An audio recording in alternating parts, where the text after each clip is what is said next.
Welcome to Butterflies of Wisdom, everyone.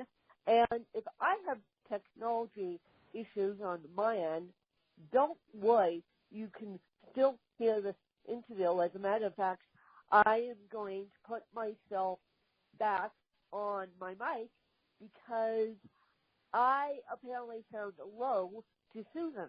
So to make the best out of this situation, I'm actually going to put myself back on my mic while Susan takes it away. Okay. Well, hi there, Wynn. It's a pleasure to be on your show, Butterflies. I think it's a great name, and I am very pleased that you wanted to interview me. It's a terrific opportunity for me, and I want to say thank you in advance. Well, you're welcome, and please explain to my fans what you do. Well, I'm the host of a podcast, and let me give you an idea, because some people say to me, what is a podcast? Some people listen to podcasts all the time, but many people, just even yesterday, I had somebody say, what is a podcast? Well, a podcast, think of a radio show, and think of a radio show that you can listen to online. That's what a podcast is. And today, it has become a very, very popular medium for people who want to get something to listen to on demand. Sometimes we don't always have a lot of time on our hands, and this is a great opportunity. If you're driving on from, say, coast to coast, or if you're going, say like an hour or 2 hours away, it's a great opportunity to listen and to hear people talk all about politics, to talk about health, to talk about all the different things that they love, like music and dance. It's just a terrific and a wonderful opportunity, and I'm so proud to be doing it on the Susan Brende Show because I've met so many great people. It's just been a pleasure for me, Lynn. So, okay, how do you host your podcast then? Because I'm going to play devil's advocate. We are on a podcast now. You don't understand that. So I'm curious, when you say I host a podcast, how do you host it? Right. Well, the first thing that I do is that I have my producer find people who are interested in being on my show. That's the first thing that I do. Now, one of the things about doing a podcast is that it gives you an opportunity to learn to research, to write, to do everything that is necessary for a regular radio show. So that's what I do. I start out where I look for people, and my producer looks for people who are really interesting, who have things to tell that I find fascinating, and I think my audience will also. So we do that. We start out that way. And then in our particular case, we use something called Audio Acrobat or Free Conference Call to create this and to record the podcast. So it's not different, basically, from any other radio show other than the fact that it is on air. Now, also as a host, I introduce my guest, I ask them different questions, and I really get into things that I think the audience wants to hear. Okay, so you're saying your show is live as compared to mine where it's pre-recorded. No. Mine is also recorded, although now I'm involved in a very special project where we're going to have kids with autism interview other people, people like, you name it, entertainers. One of the people who has already told us that she wants to be interviewed by these kids is Heather Henson from the Puppet family. Tito Puente, a wonderful, wonderful musician and singer. And there are just a number of other people who these kids can interview, having an opportunity to learn, to read, to write, all these great things. And we do this on video. So, yes, my show is in perpetuity, which means that it's pre-recorded. And then I'm also doing a live video interview, which we'll put on, again, the computer. Got it. So you're not using a system called Blog Talk. You're not doing a live entity of your show. Your show is pre-recorded, just like this one. Yes, exactly. You know, we feel you can't always, if you do it as a live interview, there's just a limited audience until you're famous, basically. I mean, let's face the fact that when that people listen to audio, radio shows, and various other things, but if you're not famous, it's very, very hard to get a big audience. So therefore, if you're in perpetuity and if people have a chance to listen to you whenever they want, you get a bigger audience, and that's terribly important. And the other thing that I do and my producer does, which is she puts it on she puts an MP3, which is a different, which is an interview, and she puts it on the Facebook platform. She puts it on YouTube, Instagram, various other social media platforms, and she also puts the shows on people's websites and creates a real hype and a wonderful, wonderful opportunity for people to listen to. Now, okay, you're saying, now I'm going to play devil's advocate here, Susan, again. You're saying if you're not famous, you can't do a live show. Oh, no. No, I could do a live show, but I want to reach as many people as I can, and therefore, with a live show, unless you're really famous, it's very hard to get a big audience because they have to be listening exactly when you do the show. And that's not a good thing for people like me. I assume people like you as well. We want to try to really get as many people to listen to it because, needless to say, we give out information and education that people need, okay? That's what I feel. I feel very passionate about that. And so, basically, you're saying that pre-recorded podcast is easier for you. Well, pre-recorded podcast is easier for most people. But you're saying if you don't have a big audience to begin with, it's harder to do a live show than it is a pre-recorded show. And can I ask you, how many downloads do you have of your So Sad podcast? How many downloads did you say? Yeah. How many downloads? Well, if you're asking me how many people I've interviewed, it's over 200. I've interviewed about 250 different people from all different walks of life. As I told you before, entertainers like Lucy Arnaz and Ellen Burstyn and Susan Summers and so many different, and my favorite, by the way, and I hope everybody agrees with me. They may not know who she is, but boy, is she popular and boy, is she great. And that's Tova Feldshuh, who played Golda Meir on Broadway, and she's in The Walking Dead, and she's just incredible. You know, sometimes we have to admit who we love to interview, and she was one of my favorites. And I hope that people also are interested in finding out how to soul search, because there's a lot of shows that I do on spirituality and shows on politics. I can tell you I have so many things coming up that I think the world needs to know.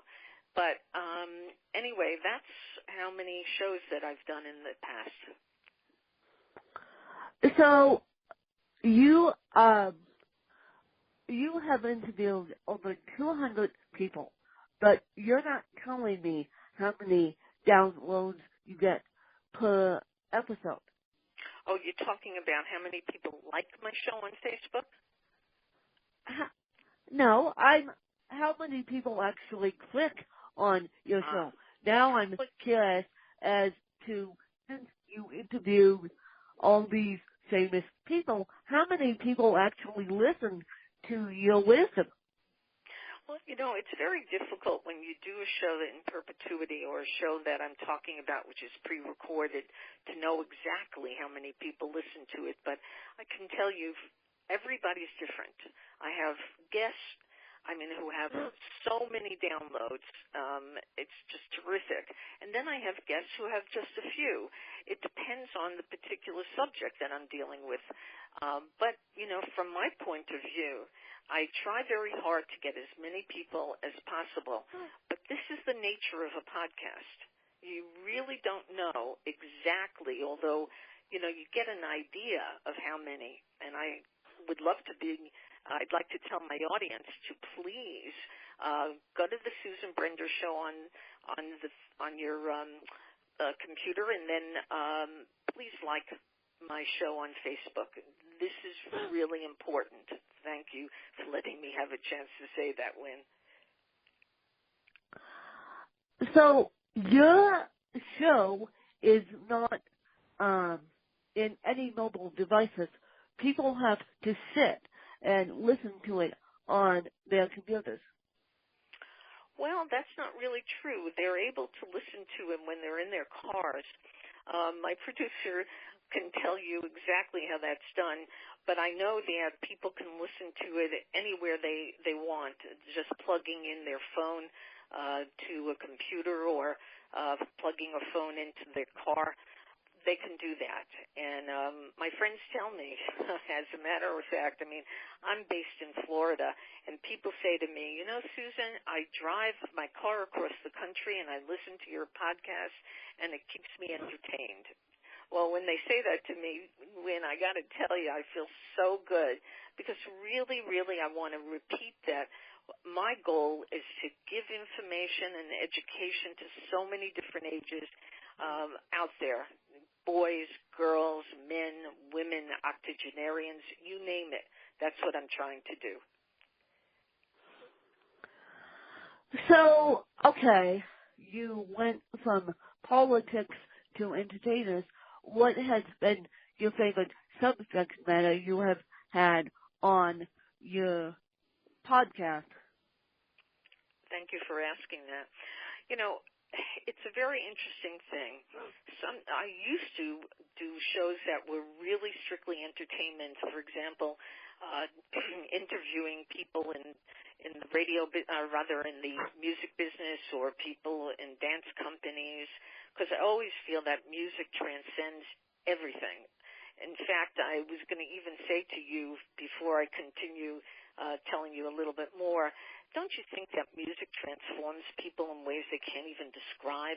Isn't it a wonderful place to be listening and just kind of keeping calm and keeping, in a great mood? I'm going to twist this around, Wynn. I want to know what you think about that. I definitely agree, but you can't play any music on a podcast.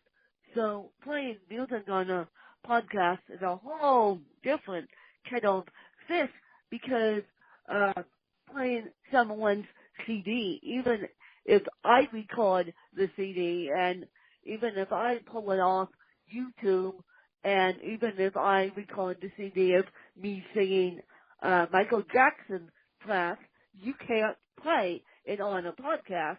So talking about interviewing entertainers and saying, let's play a portion of that CD, you can't do it.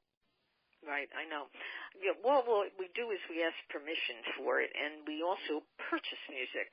Like there is a company, and I don't want to plug them particularly because, they're not doing anything with us now, but Pond 5 is a company that, there are a lot of companies on the web who will let you purchase for very low cost their music, and you can choose it. And you can also, I've had an opportunity to work with a musician who's literally, he has composed something for us, which was wonderful. We loved it. Now, to complete the answer that you were asking me about what is it that I loved, it's such a hard question because there were so many guests that I interviewed that I thought were just incredible. but it's always interesting to get involved with things that are about political things, business things. I want to give people the opportunity to listen and to get all the information they can. And then I also like to just insert people who, are fun to listen to, comedians, you name it. I mean, they've been on my show. I've had so many of those that I felt, oh, wow, what a show they gave me. That's how I feel. It's like very difficult to define exactly what I want, or what I love. I love almost everything, I have to tell you. So you love almost everything you have to tell me. And so if you had to pick someone that you haven't interviewed yet, who would it be and why? Great question.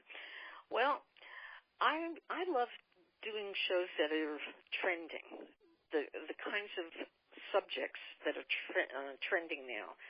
So if I had an opportunity to interview, I suppose I would love to interview Mrs. Clinton. I mean, that's a dream. But, yes, I would love to interview her because look at all the things that she's done over the years. I mean, she's Secretary of State. She was running for president. It would be amazing because I would really ask her questions that I think are not soft questions. I would ask her very hard questions because I think people don't realize what is going on in sort of behind closed doors. So she would be the first one I'd want to interview. And another person that I also want to interview is Arianna Huffington. And the reason I feel that way is because look what she started. I interviewed her for television. I want to tell my audience, or your audience rather, that I was a producer for Charles Grodin and Phil Donahue, and I had a chance to bring so many wonderful people on the show. But Arianna Huffington is a very interesting woman for me because she started out, nobody ever heard of her, and look at what she's gotten. I mean, she had Arianna's Post. She's done so much, and people will be inspired by her, and that's what I'm looking for. And Susan, where can people find you? Where can people get a hold of you if they want more information? Well, they could go to my website, which is called and I'll spell that, V as in Victoria, for FOR Vitality. That's where my website is, and any time anybody wants to ask me any questions, they can put it on my website question, and I'll be happy to answer it. And the other way that they can get in touch with me is just to put in Susan Brende Show and put it in the browser, and all my shows will come up. And if they really want to get me, it's S as in Susan, E as in Edward, Brender, that's BRENDER, at yahoo.com. I'd love to get questions from your audience, and anytime you want to give me a little hint about what else I should be doing, I would love to hear that as well, Wynn. Well, thank you very much, and I hope you guys enjoyed the interview with Susan, and I hope you guys really support Susan and support me. You guys can tweet me at Wynn Kelly Charles with feedback, and then you guys can also tweet me. And I have a huge announcement in the next couple of weeks. Yeah, I just have to figure out how to do the announcement to the best of my abilities, but it's going to be a huge announcement here in the next couple of weeks. And I just have to figure it out, and then I will let you guys know. But I appreciate your support. I appreciate Susan's support, and I hope you guys have a great day. Thanks, you guys. Wynn, can I say one more thing that I would like the audience to know a little bit about before you complete your show?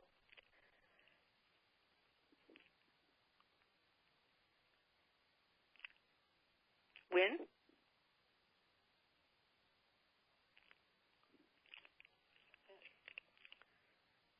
Wynn?